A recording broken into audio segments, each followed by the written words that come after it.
If you create an LLC or a corporation, one of the benefits is that you get limited liability. So if you picture you've got personal assets, your retirement account, your house, these are things that are valuable and that are owned by you. And then we've also got your business, which has assets and risks. If your business gets sued or has some problem, you do not want the liabilities from your business to go after your personal assets. And so an LLC or a corporation acts like a wall so that it keeps everything separate and safe. Well, what if you have multiple legal entities, multiple legal businesses? How can you keep them safe from each other? This comes up often when I'm dealing with real estate investors, but it happens with all kinds of businesses. But let's just use a real estate investor as an example. Let's just say that you have one business, maybe it is a couple who own 10 different rental units. Maybe there's 8 houses, a duplex, and an apartment building.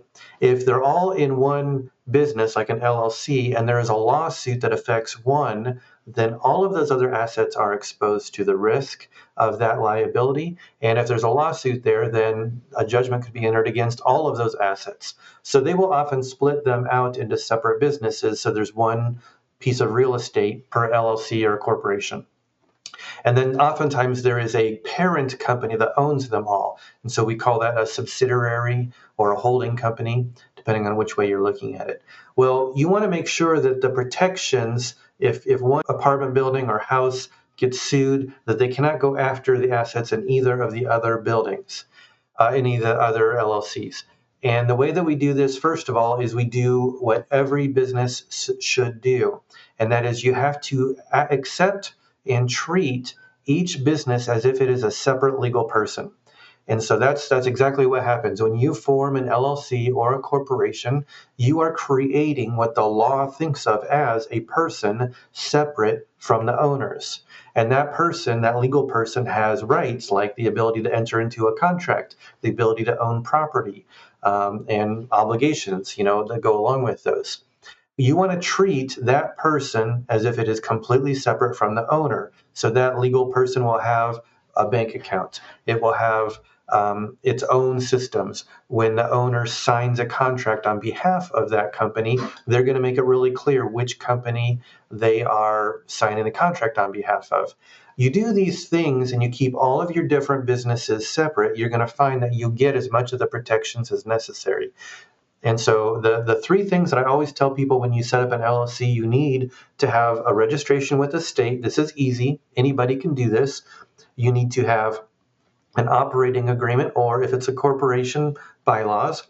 And then you also need to, and this is a thing that people often forget, observe corporate formalities. And so that means you're going to have your annual meetings, you're going to have your member meetings or director meetings, you're going to have bank accounts, you're going to just keep everything very clear and separate. If this business is committing to a contract, then this business and the owner of this business is who signs for that contract.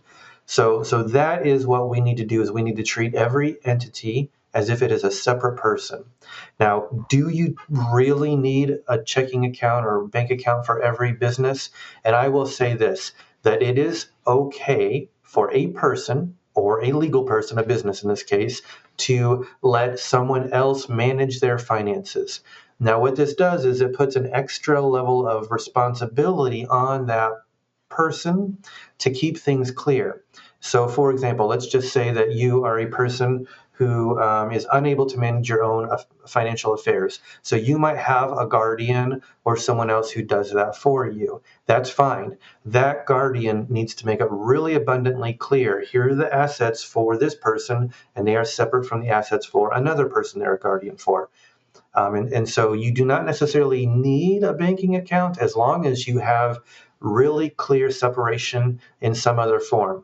And the fact is that most small business owners, they have 1,000 things they're working on, and having separate bank accounts is easier than trying to use sophisticated tools and systems to separate things. So I generally tell people, take the easy path and then just have separate bank accounts.